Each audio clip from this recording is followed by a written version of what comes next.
அது ஒன்றும் இல்லை கைஸ். இப்போ வந்து பார்த்திங்க அப்படின்னா இந்த சுடுகாட்டிலலாம் புதைப்பாங்க பார்த்தீங்களா, அந்த கல்லறை அப்படின்வாங்க பார்த்தீங்களா, இந்த சபப்பெட்டி அப்படின்வாங்கள்ல, அந்த சபப்பெட்டி இந்த கல் இதெல்லாம் வைப்பாங்க பார்த்தீங்களா, அதுக்குன்னு ஒரு கடை வச்சுருக்காங்க.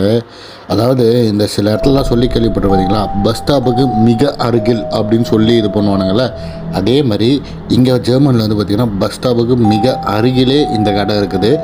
ரெண்டு பக்கமும் பஸ் ஸ்டாப் இருக்கும். அந்த சைடும் பஸ் ஸ்டாப், இந்த சைடும் பஸ் ஸ்டாப்பு. நடுவில் இந்த சபப்பெட்டி விற்கிற இடம். ஐ மீன் எல்லா டிசைன்ஸில் அதுவும் இதுக்கெல்லாம் டிசைன்ஸ் வச்சுருக்காங்க பார்த்தீங்களா. பட் இதான் ஃபஸ்ட் டைம் நான் வந்துட்டு இந்த மாதிரி ஒரு கடையை பார்க்குறது. ஒரு புது எக்ஸ்பீரியன்ஸாக இருந்தது. அதான் ஷேர் பண்ண தோணுச்சு, ஷேர் பண்ணேன். நீங்கள் மறக்காமல் சப்ஸ்கிரைப் பண்ணுறேங்க. Bye guys.